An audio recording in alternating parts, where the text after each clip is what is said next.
Hi friends, welcome to this channel. इस video में हम बात करेंगे आई गॉट कर्मयोगी ऐप पे प्रारंभ मॉडल ट्रेनिंग के बारे में। आप इस ट्रेनिंग को वेबसाइट से भी कर सकते हैं, इस वेबसाइट में जाकर, और यहाँ पर आपको लॉगिन करना है उसके लिए। लेकिन मुझे वेबसाइट से ज़्यादा इस आई गॉट कर्मयोगी ऐप का इंटरफेस ज़्यादा अच्छा लगा, इसलिए हम आपको इसको आई गॉट कर्मयोगी ऐप पे ही दिखाएंगे। इसके लिए आपको प्ले स्टोर में यहाँ पर आई गॉट कर्मयोगी ओपन कर लेना है। उसके बाद साइन इन के क्लिक कीजिए। उसके बाद ऐसा इंटरफेस आ जाता है। यहाँ पर दो ऑप्शन आपको मिलते हैं, login with password and login with OTP. हम लोग लॉगिन विथ ओटीपी करेंगे। यहाँ पर आप अपना मोबाइल नंबर डाल के ओटीपी के माध्यम से लॉगिन कर सकते हैं। इसके बाद आपको ऐसा इंटरफेस आ जाता है। अगर नहीं आ रहा है तो एक बार बैक करके फिर से ओपन कीजिए। अब इस लर्न ऑप्शन पे क्लिक कीजिए। उसके बाद एक्सप्लोर बाय पे क्लिक कीजिए और यहाँ पर आपको 3 ऑप्शन दिख जाता है। इनमें से आपको लास्ट ऑप्शन जो क्यूरेटेड कलेक्शन है इस पे जाना है। इसके बाद पेज को स्क्रॉल कीजिए और आपको ये जो कर्मयोगी प्रारंभ मॉड्यूल ये ऑप्शन दिख जाएगा, इस पर क्लिक कीजिए। अब हम कोर्स के पेज पे आ चुके हैं। यहाँ पर आपको जो 8 कोर्स दिख रहा है, आपको एक एक करके सबको करना है। पहले हम ये code of conduct for government employees इस कोर्स को करेंगे इस वीडियो में। चलिए इसकी क्वेश्चन और आंसर्स को डिस्कस करते हैं। Question number 1, under which of the following circumstances should a government servant report to the authority while entering into a transaction of a movable property. इसका आंसर है if the value of the property exceeds 2 month basic pay. Question number 2, no government servant shall employ to work any child below the age of dash years. इसका answer है 14 years.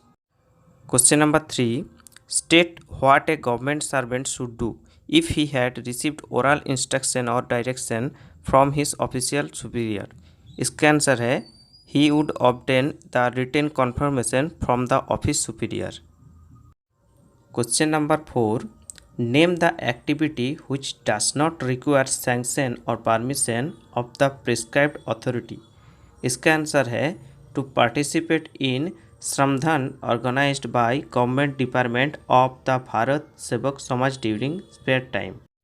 Question number 5, what should be avoided by a government servant? इसका answer है accepting lavish or frequent hospitality from any individual or industrial commercial firms having office dealing with him.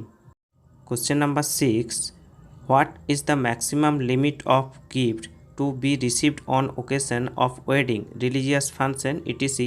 of a Group B officer? इसका answer है ₹15,000. Question number 7, whether permission is necessary from the government of getting temporary loans of small amounts free of interest from personal friends and relatives by a government servant. इसका answer है no sanction or permission is necessary. Question number 8, which of the following need not to be submitted as return of assets and liabilities by a government servant during his entry into a government services? इसका answer है utensils, crockery and books. Question number 9, which category of officers are specially authorized to meet the press? इसका answer है ministers और secretaries और other officers specially authorized by the minister. Question number 10, which of the following comes under lack of integrity? इसका answer है bribery और corruption. इसके बाद down option पर क्लिक करके आप एग्ज़ाम को कंप्लीट कर दीजिए और सर्टिफिकेट डाउनलोड के लिए एक बार बैक करके फिर से एक बार एंटर कर दीजिए। उसके बाद आपको सर्टिफिकेट डाउनलोड का ऑप्शन दिख जाएगा। वीडियो इन्फॉर्मेटिव लगे तो please subscribe and like the video.